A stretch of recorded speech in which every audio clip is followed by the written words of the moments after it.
Hello, I'm Dylan. And I'm Keon. And this is Zenith, that podcast where we try to use a 3D printer to take over the galaxy, because this week we watched Moloch. Written by Ben Steed. Directed by Veer Lorimer. And aired on March 17th, 1980.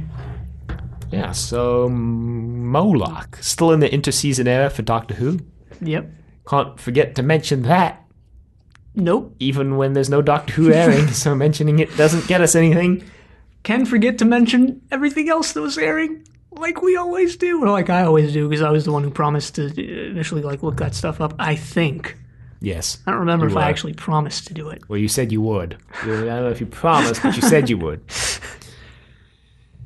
Veer Lorimer back again, directing. And Ben Steed back again writing. Now, if you remember, Ben Steed wrote Harvest of Kairos, and I think we got notes from notes from John, I think, saying that his future stories are as misogynistic as that one was. And I would say that's not true. I would say this one is more misogynistic than Harvest of Kairos. Well, okay, yes, but I think, what he was saying was like, it'll be there again. Yeah, misogynistic or more. Like, the lower limit was Harvest of Kairos. Yeah. No, I mean, I'm just making fun of, how you phrased that.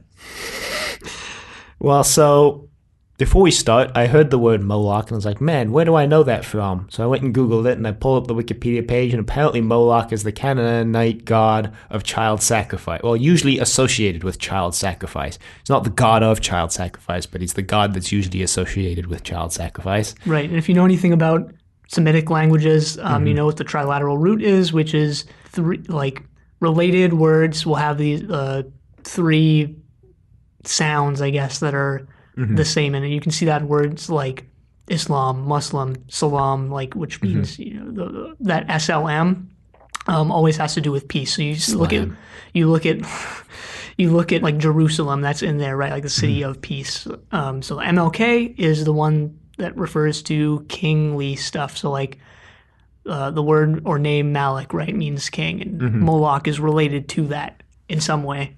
Right. Although where I actually knew Moloch from was Dirk Gently's Holistic Detective Agency, the TV show, not the book. In the second season, you find out, as part of this government program that Dirk was a part of, they had all these people with mysterious abilities, and they all had names, like Dirk Gently was Project Icarus. But there was in the show, they reference someone you never meet named Project Moloch, so. Yeah, apparently it's also a character in Solo. Yeah. But yeah, the Dirk Gently series sounds way different than the book. It is way different than the book. I've read the book and I don't really like it all that much. From what I've heard, the only thing similar between the two is the name of the character, obviously, and what he does. And he's a detective, and some of the humor, and how he goes about it, just everything being total coincidence. But the series is apparently much funnier and better. Yeah, the book wasn't funny at all, recent. And it was also just City of Death, but worse. Well, it was written by Douglas Adams. Yeah, it was. So. Anyway, there's your weird Dirk Gently connection for the week. Dirk Gently podcast when? Totally capitalize on that. Oh, I'm sure there's... Actually, I wouldn't say I'm sure. I don't know. There might be one out there. I'm sure there is. Frankly, there's a podcast for nearly everything. Yeah. It's a newer series, so... That also got canceled, so... Anyway, Moloch. This Moloch. Yeah, I looked up what Moloch was referring to before the episode started, so I was trying really hard to find out if anything in the story was actually related to, Moloch, the god associated with child sacrifice. And, I couldn't figure it out. Yeah, I don't really see anything. Maybe we'll figure something out as we discuss this. I see similarities in how Moloch is actually depicted when we see him, and how Moloch, the god, is typically Well, I just looked up his Wikipedia page, and he looked like a sort of ox type thing. Yeah. But some of the other depictions show him as a smaller figure, and I can see some potential stretches in similarity there, but that's about it. Anyway, the story begins with the Liberator crew zooming through space, and Villa's like, we've been following Servland for 27 bloody weeks. Days. Not weeks, days. Why are we doing this? This was my what would Blake do moment. Because hell if Blake would be following Serverland for 27 damn days in a row. Yeah, he would definitely go cause trouble somewhere else. He would find some other nonsense to get himself wrapped up in, and then he would get himself almost killed, and then he would escape. Get everyone else almost killed as well. And then I had a dream last night. This is related, where it was this story, but it was Blake and Tarrant. Oh God, what a combination! Instead of Tarrant and Villa, in my dream, they apparently got along very well, and it was actually kind of more exciting than this story was. So, wow. Here's the thing about this story: there's a lot of. I really enjoyed the last 15 minutes of it, and there's a lot of build up to that. I didn't necessarily like a lot of the build up. I liked the sort of payoff, and I actually really loved the last 10 or 15 minutes. But everything leading up to that was. I thought the story was just all right.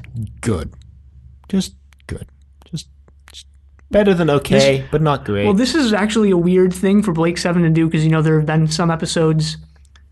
Most of them I love, and then there are a couple that I think are really bad, like Orac and Redemption is also pretty bad. And this was kind of one of those middle-of-the-road ones, maybe like City at the Edge of the World, and those were really the only two, I think. Mm-hmm. Well, so they find this planet in this dark zone on the map, and I was like, wait a minute, we've had a dark zone on the map. There was one of the... there's a lot of dark zones on the map, right? This story is like best hits of Blake 7 in one story, because we've got Serverland, we've got a computer system that's basically more advanced than any other computer we've ever encountered, Moloch. And we have the whole interaction, or like the backstory between the guy who created it. We've got with Ensor and Serverland. The guy who created Hemipack as well. We have a military coup from the second in command of the Federation. Yep. We have the Dark Zone on the map that's in the middle of nowhere that no one ever goes to. We have Prison Planet. Like I said, it's Blake 7's greatest hits. Yeah. Shenanigans with the teleporter bracelets as well. So turns out that doing Blake 7's greatest hits isn't such a good idea. Well, I don't know. Would you, if someone was like, man, I really want to get into Blake 7, what's an episode I can watch? Would you show them this and knowing that it's, I mean, it's not the best episode, but knowing that it's not the best so they have more to look forward to, and also knowing that there's a lot of stuff in this that relates to other episodes. And I might. I wouldn't. But I still wouldn't, probably because of how boring a lot of it is. Yeah, you'd have to show them something like even Harvest of Kairos would be. I'd just show them Shadow. Yeah, I would probably show them Shadow, honestly. Anyway. Actually, if someone said, like, I want to get into Blake 7, I would just start at the beginning or don't even watch it. Yeah, the best place to start is the beginning. Start at the very beginning. So, they see this planet, but then, like, Serverland's ship disappears and, like, what the hell? And they go... When they see the planet, they like go through this weird barrier thing, and then they're like, whoa, there's a planet here, and then they like go out of the barrier because they're like, oh, they can detect us going through the barrier, so let's just leave, and then they won't even know. But they also find out, someone realizes, and I think it's Avon, that they already know that, they know that they came in to the barrier and left. They know they're... Because apparently Zen can detect if the Liberator was detected. Yeah. Well, we should also mention Serverland's ship, because it doesn't look that great. It really doesn't. It looks okay. It actually looks a lot like... I'm forgetting what it is now. Piece of clay molded into like a thumb-like shape. It's kind of what it looked like, and it was really off-putting. Like, the Liberator, as always, looks great in this, and then you see Serverland's ship, and it's just not great. Oh, well, Serverland's... Last week it was an empire. This week it's a upstart federation. Yeah, well, I mean, as it turns out, people have a lot of different opinions as to what this new thing that Serverland is forming even is. Yeah. And they all have their own opinions as to how powerful it is as well. As What's-Their-Face has learned the hard way here. Although, I mean, it wasn't really even like Serverland who did them in. No. Serverland almost got done in herself. Honestly, when they start, we'll get there. Well, so on this planet, there's this this woman, I guess, who monitors everything. This was a little confusing as to what the different factions are on this planet. They're definitely like just prisoners who just get dumped there Cygnus Alpha style. And they're sort of separated from everything else. Yeah, the and then there's compound. there's actually like some sort of like native people to this planet that they seem to imply exist I who think, built the facility and Moloch and I and the think that's the computer. two women who are operating the Yeah, computers. But Pula then and I don't remember the I other didn't lady's know their names. names. But then there's also this Federation group, I guess, who supposedly got stranded there. Yeah, so this Federation group apparently missed a whole lot of the war, or most of the war, in fact, because they got stranded there. And Serverland's like, "Yo, so you missed the war? You got a lot of ships, right?" And it's like, "Yeah, we got ships. Oh, we got ships. We got We got ships. ships. But your ships are our ships now as well. We have a bigger fleet than you." So, which apparently, yeah, the guy also mentions later on that the Liberator is Blake's ship. Yeah, so Keeping they're in not line up with to date yeah. with the current Political rumors. situation on the Liberator. So, yeah, the Imagine ladies just being like a tabloid newscast or like Da-da-da-da-da. magazine or whatever. Liberator Spinning update. spinning newspaper. Da-da-da-da. Avon now in command of the Liberator, and then next week, da-da-da. Tarrant now in command of the Liberator. And next week, Avon now again in command of the Liberator. The lady like deletes the information that the Liberator was spotted because apparently they. I don't know if they mention this now, but they mention it like right at the end. All of a sudden, they just drop this thing, and she's like, "We had this prophecy that people were destined to come and save us, and these must be the people. They're here now." I don't even remember that. It's right when what's his name sees Villa on the monitor. He's like, "That's my buddy," and she's like, "We were prophesized to have people come and save us, and these must be the people. Let's go get them." Yeah, I don't remember that line, but not that consequential. But yeah, someone sees her erase this footage, and they're like, "What did you erase?" And she's like, We also didn't mention that when they first like are approaching this planet, and I think this is when Servalan is. There's like there's a painted like sort of backdrop or just painting, and they sort of zoom in on it, and that's how they show like they're coming down onto the planet. And I just wanted to mention it because honestly, a lot of this, and this might be sort of the lead up to the end of the season, right, where they're sort of conserving their budget for what's hopefully going to be a pretty great finale, and I've heard it is. As you know, in Sarcophagus, we got sort of a lower budget type thing, and this one, it wasn't as contained as Sarcophagus, but it definitely felt sort of on the lower end of things, especially when they get into the base, the computer room, and all that. But it still looked fine. Well, so it definitely looks lower budget, and it definitely looks like they just filmed in a rock quarry for most of this. Well, most of it was, and even when you think about like the prison ship, and it's just like a corridor. Yeah, it was just one corridor, and they only had like 5 people on it because I guess they didn't have the budget to pay extras. Right, and Moloch's room is also, it's just a room. I mean, Well, I think Moloch's room was the best set of the whole story, really. yeah, it was all right. And well, actually, Moloch's room reminds me a lot of Servalan's ship's control room that we saw in Harvest of Kairos. It's a lot brighter. It looks like the same with, at least like floor plan wise, with the raised section in the back, just kind of shot from the opposite angle. Might be. Different lighting. So have to wait a year to find out making Blake 7. John!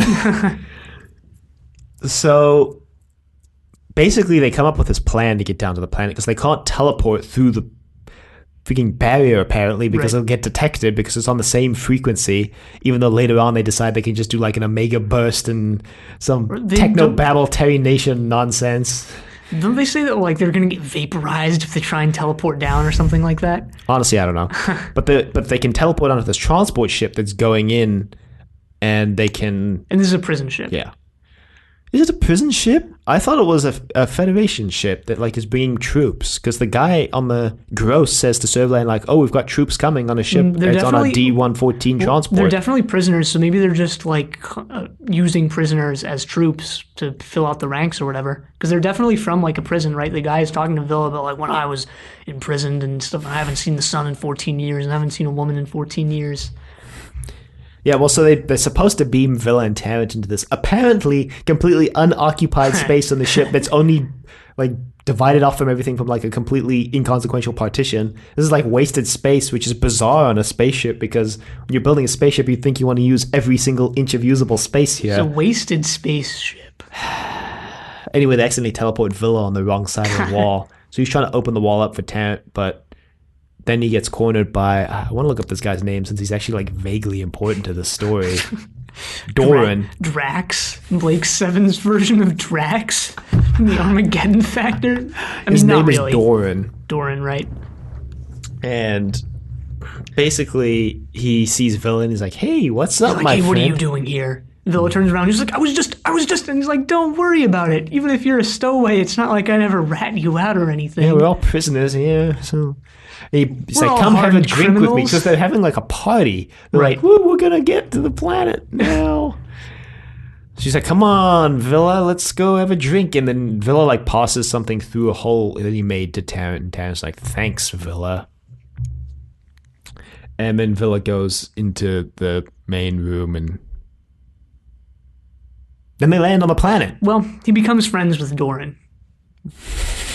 Well, so then we get another scene which really plays into that Avon might actually consider Villa a friend thing, because they're on the ship and Avon's like, was it a good idea to send Villa over there? And Callie's like, well, I mean, he's the only one who could open the wall. And then Avon's like, yeah, but we kind of need Villa. And also he's with Tarrant. You know Tarrant. You know how Tarrant gets around Villa. And Callie makes some comment that's something like, if Villa wanted to get teleported up, he could do so at any time. And there's some retort from Avon as to why like he wouldn't do that or something like that.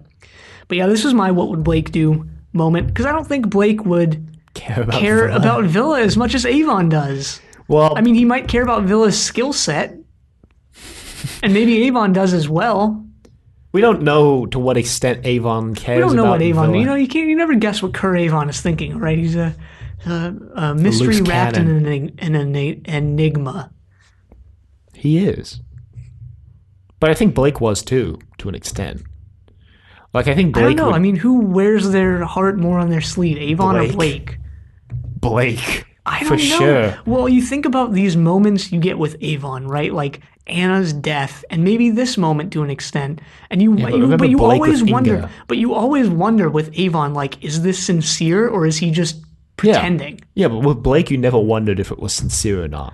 You always like just assumed that it was. No, but we did wonder whether a lot of it was sincere, right? Remember in trial when we were like, was Blake just manipulating all of them, or like stuff like that? I mean, but I think the difference is I think Blake actually is sincere, but he's using that sincerity to manipulate them, whereas Avon kind of plays his cards close to his chest and doesn't want to reveal to everyone what he feels about them, because I think maybe to Avon he feels that if he makes it seem like he's disconnected from them, it'll be easier for him to let them go. So just even saying that, in some ways Avon is, but like maybe Avon is a little more sincere than Blake. But I think of Blake's sincerity as like a sincere desire to destroy the Federation, and not a sincere care of his buddies. I guess. Whereas Avon, there's moments that shine through with Avon where you're like, wow, he really actually does like care about them. Yeah, that's going to get called into question, I think, a lot in Series D. Well, considering I know the final scene of the show, I'm going to say yes. I'm going to say yes overall as well. Blake Tarrant pairing when? I'm going to go home. Never. I'm going to write fan fiction that just rewrites the story from the perspective of Blake and Tarrant. I'm not going to do that. I don't have the kind of motivation to do that. This is the second time I've dreamed about Blake 7. If you'll remember way back in series, I think it was I had a dream about Blake 7 as well. Maybe that's because I watch these at like 10 at night and then immediately pass out, but anyway. I don't know if I've had any Blake 7 dreams, probably, but I can't remember. Anyway, they get down to the planet. Villa gets escorted along with the rest of the guys, and he's then Tarrant, I guess, tases Doran. Well, Tarrant jumps out of the bushes and he's like, "What are you doing, Villa?" And Doran like they sort of have a little mini scuffle fight, whatever you want to call it. Doran's like, "Don't mess with my friend Villa." And then I guess Tarrant tases him because he gets shocked and rolls down a hill, and Villa's like, "What are you doing?"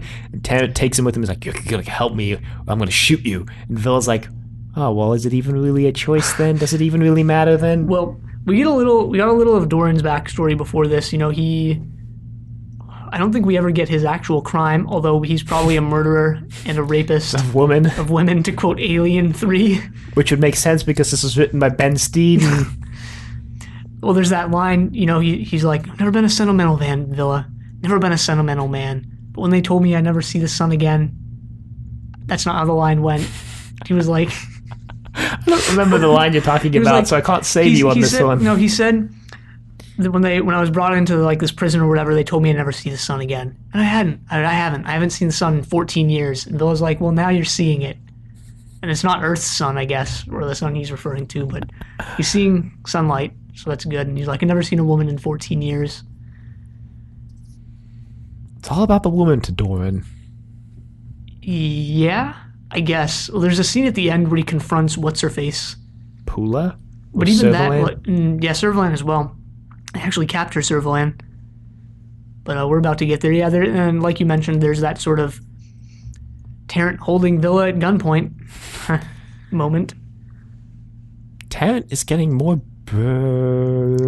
well, Sergeant... Brash. Brave, yeah. When we first watched Aftermath, I think, it was Sergeant Drano who emailed us and said... Watch out for those Terrents. Right, watch out. He said that among him and his friends, Terrent became like this term for a discount character. No, that wasn't in an email. That was in the episode we did with him. He said that Terrent among his friends became a word for... Are you sure? Because he did a Pressure Point with us, which was way before Terrent.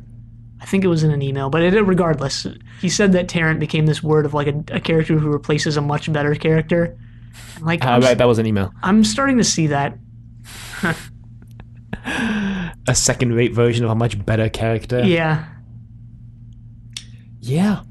Well, actually, on that topic, I read an article the other day that was like 8 TV characters who were so unpopular they were written out like immediately. It was basically a list of Terrents because it was like a character got written out and they brought in someone else to replace them, and then they were so unpopular they wrote them out and came up with a new plan. Like the one I remember from the article, besides Pulaski, which I already mentioned on the show for Next Generation, was apparently in Dukes of Hazzard, the 2 lead stars like left because of a contract dispute, so they got 2 new people to play like the long lost brothers of the original 2.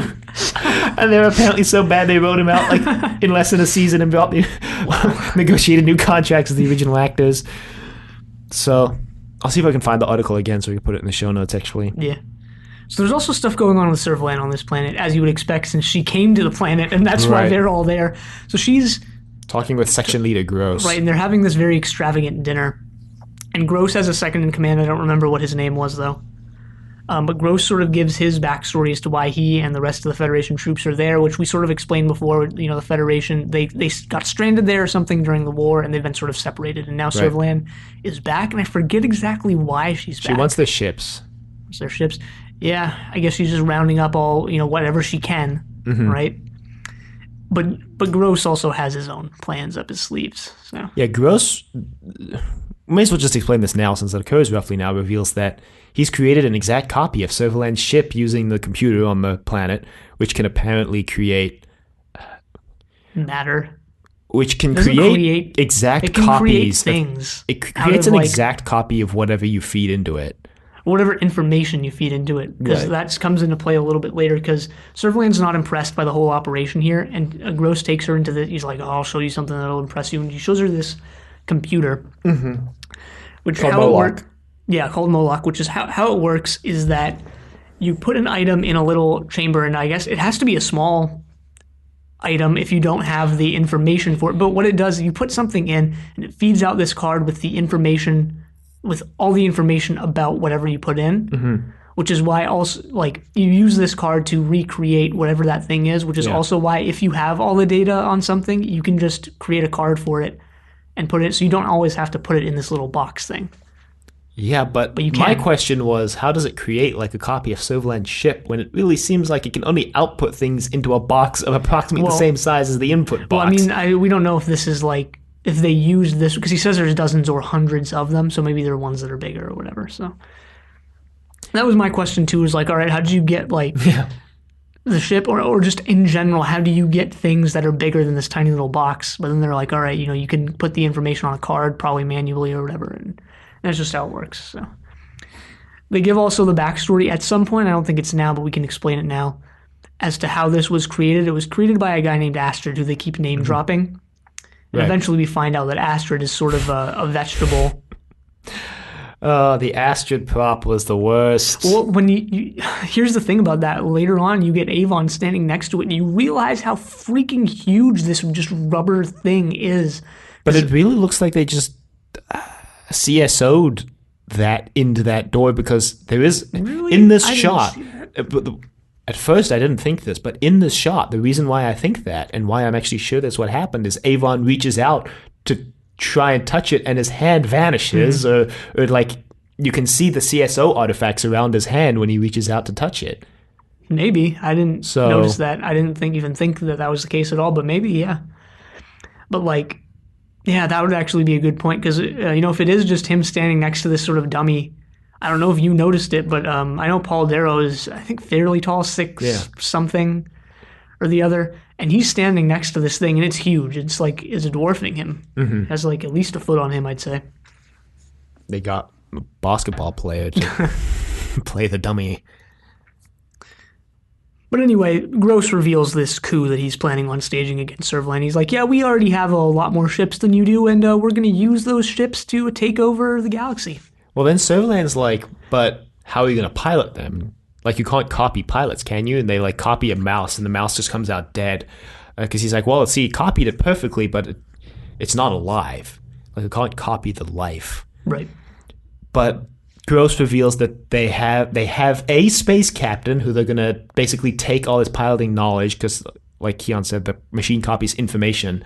And they're going to basically make a card with just piloting information, which they'll use to create a computer that can pilot the ships. Right. And throughout all of this, Servalan, of course, just keeps her cool, and Jacqueline Pierce is really awesome in this episode, especially later when it's just Servalan and Villa. I really liked that. But she gets escorted out. And, right away, and this actually surprisingly didn't really come to pass, but right away I was like, oh, these guys are going to regret pissing Servalan off. Like, it's just, they're going to get what's coming to them. And in some ways they do, but, like, not for that. But only because Doran's gun, quote, goes off in his hand.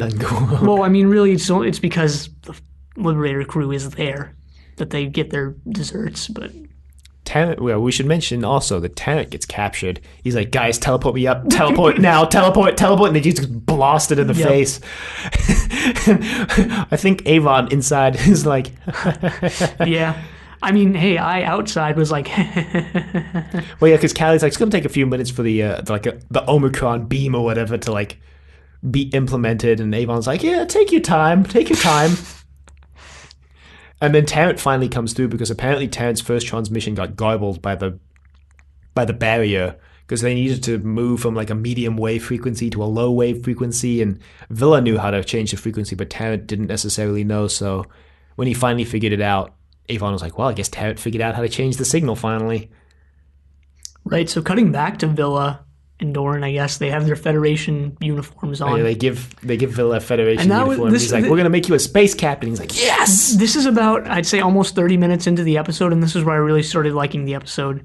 And I knew right away, I was like, oh, Villa in a Federation trooper outfit. This is going to be awesome. Well, it's more a Federation pilot outfit. Section leader outfit. Sure.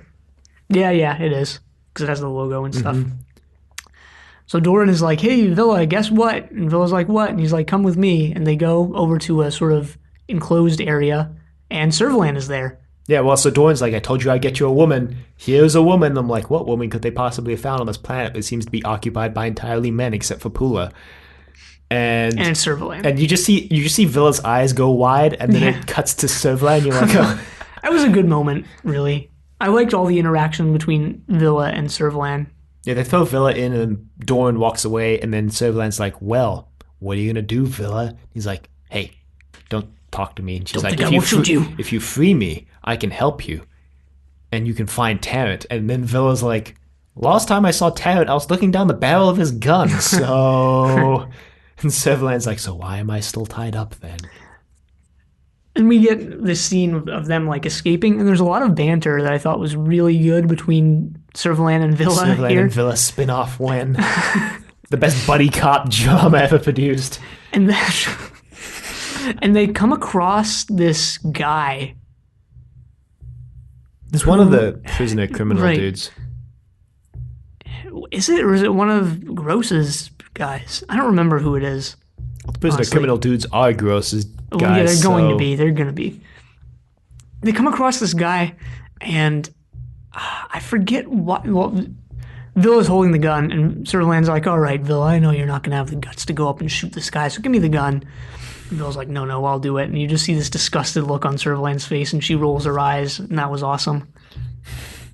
And Villa, like, immediately gets owned. Well, then Servalan takes his bracelet, and he's like, give me the bracelet back. And then she shoots the guy because he tries to attack Villa, and then she just disappears. Here's another funny thing about this scene is that Villa is getting, like, beaten up by this guy, and his gun is laying on the ground. It's next to a rock. And Servalan looks, you get this scene that shows you that Servalan is looking at the rock and the gun. And she picks up the rock and just smashes the guy over the head with the rock. That was almost my what would Blake do. I was like, Blake would pick up the gun. But then I was like, yeah, I don't know if he would. Well, the rock was funny because I didn't see it coming. It cuts to them fighting, and you see Servalan smash him over the head with a rock. Yeah, Servalan definitely does get her hands dirty a lot more in Series C because she has to. Yeah, because she's got nobody. She doesn't have a Travis anymore because Travis went because her Travis replacements keep dying and killing each other. Or trying to stage their own coups. Yeah. Throwback to Ginka and Daryl. I always forget that his name was Daryl. Well, Blake 7 always does that. You know, it has the more outrageously named characters, and then it has... Blake. Well, Blake is Raj Blake, so... Then it also has Jenna and Daryl. Oleg? I forget why... I forget who this was, but I was looking up some semi-famous Swedish person whose name was Oleg, so it's... I think a northern name, Scandinavian name, something like that. Maybe not familiar to like Americans or just English speakers in general. Great. Oleg again. Villa meets up with Tarrant again, and Tarrant's like, look, we gotta go figure out how to get off this planet because my bracelet's gone too. They're like, great, let's go to the computer room. Avon and Dana teleport down. They're like, we don't know where they are. Let's go find out, figure out what's going on. And there's actually a really funny scene between Avon and Dana when they first teleport down because they get into Moloch's room. Mm-hmm. And Avon, there's an apple sitting there. I guess it was, a clone or whatever you call what Moloch spits out. And Avon is about to bite into it, and Dana grabs it out of his hand, and she's like, you don't know where that came from. Could be dangerous. And Avon just stares her. He gives her this menacing stare. He just grabs it out of her hands again and takes a satisfying bite into it. What if keels over and dies? No, I'm just kidding. Halfway through Series D, he just keels over and starts dying. Oh, that apple finally got to me. 6 months later. Well, so he sees Astrid, and he's like, this doesn't make sense, because he says the center of the room, or the center of the facility, what's controlling it should be 6 meters to the west. And he points over to the computer, and he's like, right about there where the computer is. 6 meters to the west. That's what he says. It's a strange way of phrasing it, I guess. I guess I can see why, though, if you're looking at these coordinates from far away. So, 7 from on meters. The Liberator, yeah, basically. Yeah. And he kind of goes, well, that's kind of weird. Then why is Astrid being kept alive? Because he looks at the cards and he sees that they copied a life form with a life support system. He figures that this is Astrid, but then he's like, that's kind of weird. He also says this thing they made this computer simulation of how they expect it to evolve to in billions of years. Yeah, that's the thing. This was brought up at the beginning of the episode, and it's touched on more here. That I forget what these people's names are. They're the not the Sontarans. The Sonari. The planet is named Sardos. I think they're the Sardosians or something like that. Sardonians, maybe. Whatever they are, they created this computer. Sardoans. It's strange. They created this computer simulation. Yeah, they simulated their evolution right. 1,000 to 100 million years in the future. Yeah, they used. And they used Moloch 2 million years or something. They create it? The computer also, here's the interesting thing, right, is that the computer doesn't know for sure how the path that evolution is going to take. So this is a prediction of what's going to happen in 2 million years or whatever. Right. So they have all this on information, which they wanted to use Moloch they wanted to feed that information into Moloch to create their society 2 million years from now, or what the computer predicted their society would be. Mm-hmm. So they basically wanted to just skip all the evolutionary processes and this entire interim stage and be like, well, let's just see where we're at 2 million years from now. And there's, maybe I'll just touch on it now, although it might get a little tangential. We talk about we always talk about Frankenstein, or I always do, as like this initial setup, or not setup, like one of the first science fiction things in the English tradition, or like one that really inspired a lot of science fiction and horror since it was written and stuff. And I'm mainly talking about it because I'm reading it again. Well, it's the 200th. If you didn't know, this year is the 200th anniversary of Frankenstein. It was first published in, I think, January 1818. And now it's 2018, so... It's also like the 150th anniversary of Little Woman, I think, so there you go. Yeah, all right. Frankenstein and Little Women. But yeah, I'm reading it again. It's a good book. But there's all this... I'm noticing, actually, now all this stuff in the book. At the very beginning, Victor Frankenstein is telling his story to Walton, I think his name is.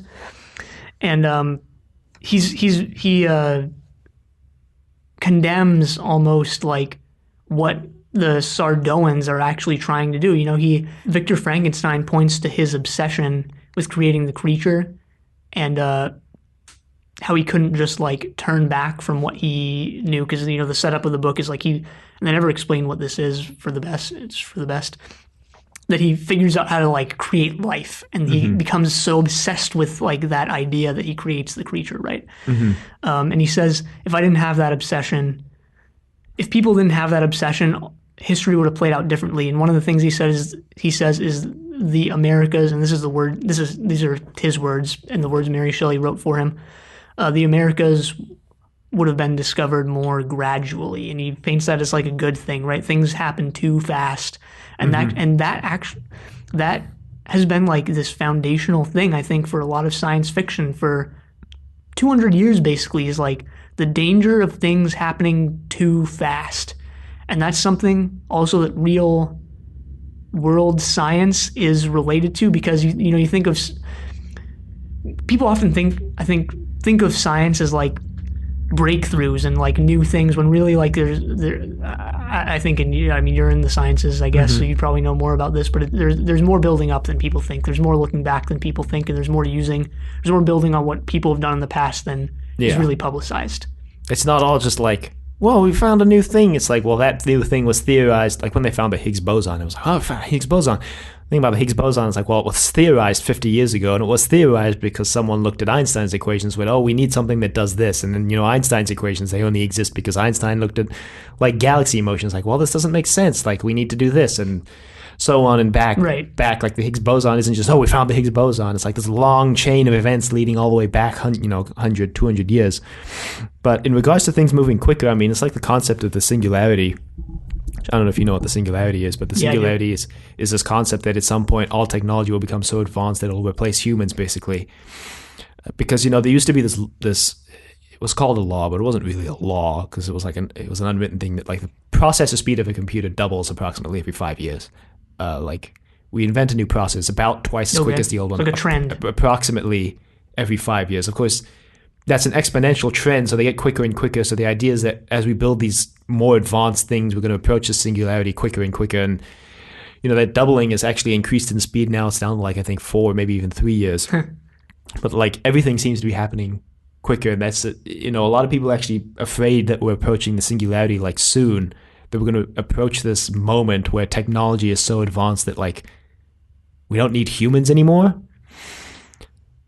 Which is weird to think about, but the singularity is very complex and comes with it a lot of other things like artificial intelligence and hyper technology, things like that. So, but it has been a fear of people since science fiction was invented, and even before, not only speeding up of things, but also just change in general, progress in general. Yeah, there's a couple. I'll link a couple good short stories about this in the show notes. I'm thinking of a couple in particular. I don't remember what they're called or who they're even written by. But I'll just link some of the stuff I've read and stuff like that. But I know you, I think, haven't watched it, Dylan, but anyone who's watched the Prisoner series, the 1960s one, which I'm bringing up because it's one of the only older British shows I've really even watched. I've watched I think a fair amount now. Not a fair amount, just a few now, but a few more than I'd watched a couple years ago. But anyway, the main like image of that series is I don't know if you've seen it. It's on the title card as well. It's like this line of statues coming from the distance, like towards the screen, and the like closest one is just a bike. There's like a statue, and they all look either the same or very similar. It's like this huge line of like just these monuments that look the same, and then the most recent one is just something that looks completely different. Well, I know the bike. That's a fear in that show, and I think in a lot of science fiction is like look at all of human history and then look at like the last 200 years and look how different that is. Well, I know the bike iconography because literally everything prisoner-based uses the bike. Every title card, every podcast about the prisoner uses the bike. Yep. If we did a podcast on the prisoner, we'd probably use the bike too, frankly. Yeah, but there are other untapped podcast minds out there. You want to go for something untapped? Yeah. Like Star Cops. Or Sapphire and Steel. Great. All 10 modern-day fans of Sapphire and Steel. There are a lot out there. Really? I How think many? so. How many? I don't know. Less than Blake 7, I can guarantee that. Yeah, it is less than Blake 7. But anyway, we want to be building upwards, not down. Tapping bigger minds, not smaller. Yeah, but maybe the few Sapphire and Steel fans are so diehard that they're okay, whatever. That wouldn't make a difference to how many people download our podcast. No, but we're not doing this for the downloads or for anything like that, really. Why are we doing it? Anyway, back to the episode. The Sardoans are trying to just skip all their history and go straight to the future. That's what we were talking about. Pula and Doran find Villa and Tarrant, and they go to the computer room. They corner Gross. Because Gross has started to torture Avon and stuff. He breaks Avon's wrist, I think, or severely damages it. Yeah. Avon's like, you can just get all the information you want from the freaking Tarrant brain print you have. And they're like, yeah, well, we don't want it. He's like, but the computer can do it like microseconds. He's like, but it has to sift through all the information. And Avon's like, you should be asking the computer why it won't tell you, because it can do it in like microseconds. Yeah, so this is what we were talking about before too. Like there is this fear that the computer isn't doing what they want it to. It has a mind of its own. Like Orac. Yeah. That was what I was thinking during the story. I was like, man, for a universe where Orac was supposedly the most advanced computer we've ever seen, there are a lot of really advanced computers. Like there's the computer that was constructed out of the brain in Ultraworld last week. There's Moloch this story. Yeah, these are all outside what the Federation, like I think, knew about. True, but now also for a TV show that introduced us to Orac and then it's like, wait, but what about all these other advanced computers? It's like when Knight Rider introduced that other car that's exactly like Kit because they were like, he needs a nemesis. And it's like, but... Okay. Yeah, but like that, you can see why from like the story making perspective of it. And it's like, all right, we need a rival. This isn't even the last advanced computer we're going to get that's going to join the freaking Liberator crew. So... But anyway, Villa and Doran bust in. And Terrence as well, and they're like, all right, everyone freeze. And then Doran kills... oh God, why do I... Doran, quote, accidentally, unquote, kills these two lackeys. Right. It's like, the gun just went off in my hand. And then Tarrant uses that distraction. Gross, I think, is about to shoot someone, and Tarrant just shoots him. Yeah. But then Moloch reveals himself to be a one-eyed Deep Roy. Yeah, okay. Actually, before we get into this, I want to go back and I wrote this quote down because it was actually a pretty cool line from Tarrant. And I forget who's saying it in response to Must Be Villa. But he's like, we're going to go destroy Moloch because whoever it is says why. And he's like, because it knows too much about me. Oh, yeah. And I like that line. Well, because it has basically a copy of, much like Ultraworld, a copy of Tarrant's brain print. Yep. But then Moloch reveals itself to be... There's actually a really big fear here of like technology knowing things about you and like how that's... It's already foreshadowing this conversation that become big in the early 2000s and is big now about privacy and privacy online and privacy in regards to technology. I mean, there's you can look up videos about this stuff online. Like if you have any account like on any of the most popular if you have a social media account, there are people out there who can find like you at any time of the day. Yeah. I mean, it's like And like, you're like, you can set up your phone to remind, like, if you're not in the location where you're normally at a certain time, you can set up your phone to be like, are you lost? Like, why aren't you at blank area? It's 6 p.m. Are you lost? Do you need help? Well, like Something my phone, like I don't have that on my phone. my phone started doing this when I paired it with my car because it realized it started figuring out like where I would typically drive to. So, for a week straight in the evenings, I would drive to this location. I'm not going to say where it is because it's going to give away where we live. It's pretty easy to figure out who we are and where we are, honestly. Yeah, but still. No, I mean, I know. And then if eventually like my phone would start to pick up, I'd get in my car and my phone would buzz. I'm like, oh, it's going to take you 24 minutes to get there. Like, take XYZ road because traffic is light. It's going that way. And I'm like, oh, God. Make sure you smile to the people looking at you through your camera. Just kidding. I mean, like, the biggest example of this is, like, 4chan and Shia LaBeouf had that thing where Shia LaBeouf would put up this flag that says, like, he will not divide us or whatever. And, like, people on 4chan would, like, try to find it and take it down. And then Shia went so far, he put it in a room in a house. And he was live streaming this flag in a room in his house. There's no identifying information. It's just a room in his house, completely empty except for the flag.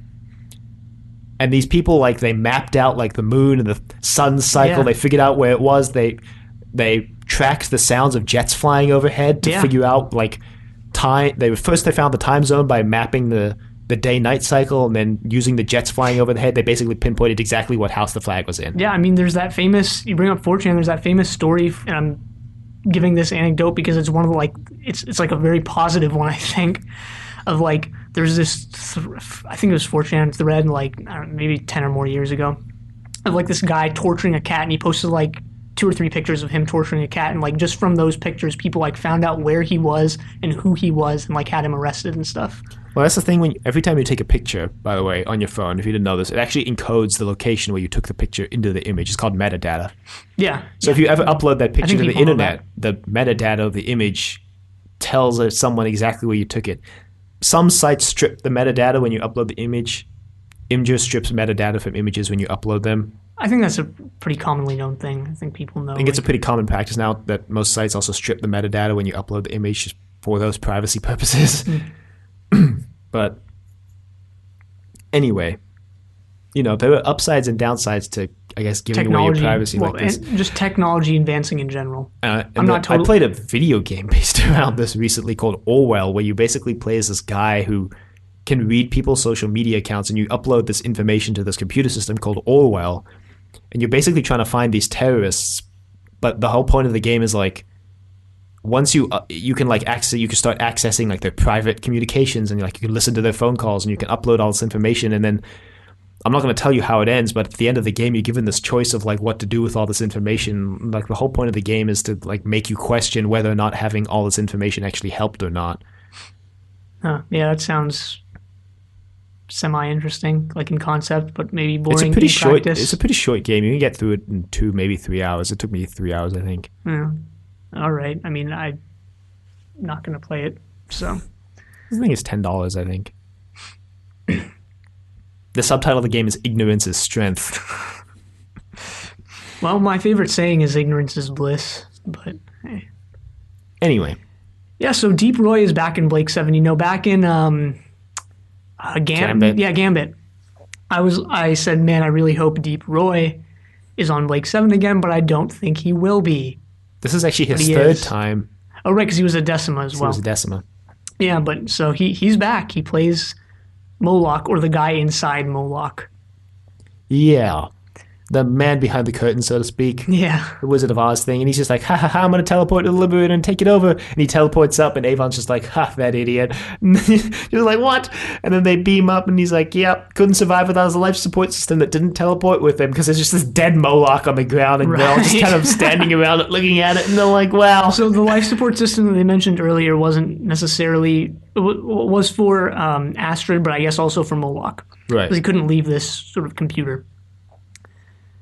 So Servalan shows up. What's interesting here, though, about Moloch is Avon's like, this is what Moloch, the computer, predicted the Sardoans would be in 2 million years or whatever. Apparently they only have one eye. Yeah.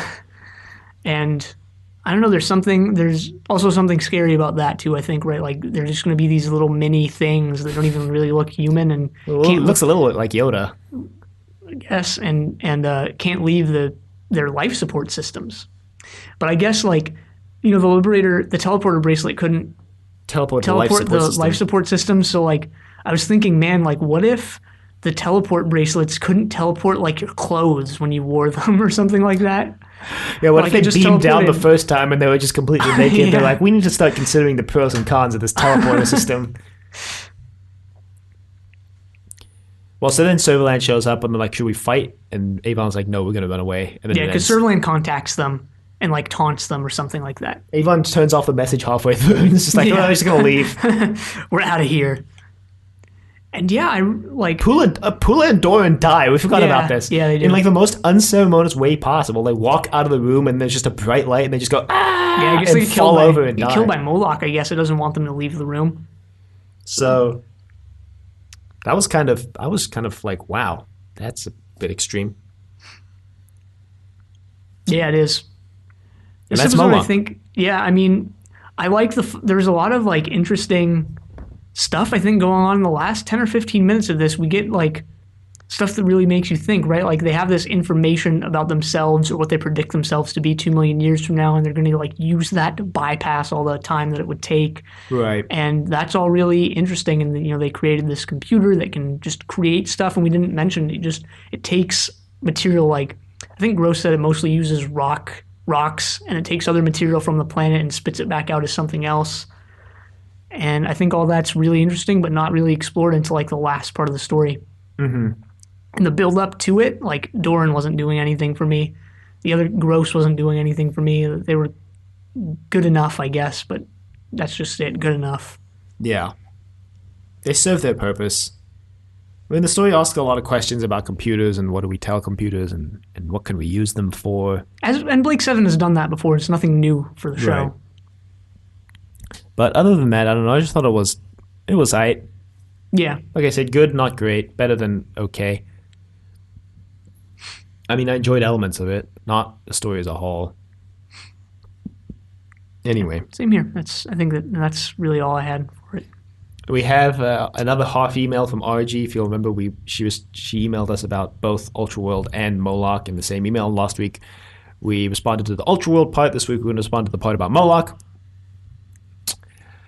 Okay, Moloch. I found the scene where the bloke had been punished by being suspended in liquid quite disturbing. Just the idea of not having any sensory information but still being alive. At the time, the visual was quite horrific. I'm not sure if it still comes across that way. Yes? Well, It kind of looks really janky, though. yeah, I would say so.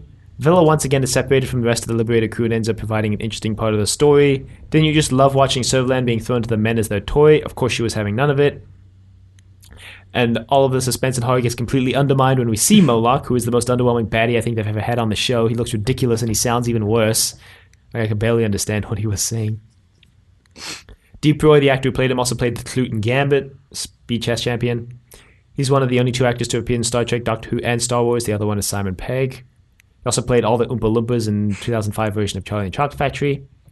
Callie teleports Moloch, and he's just lying on the teleport floor like a dried-up cockroach. Oh, dear.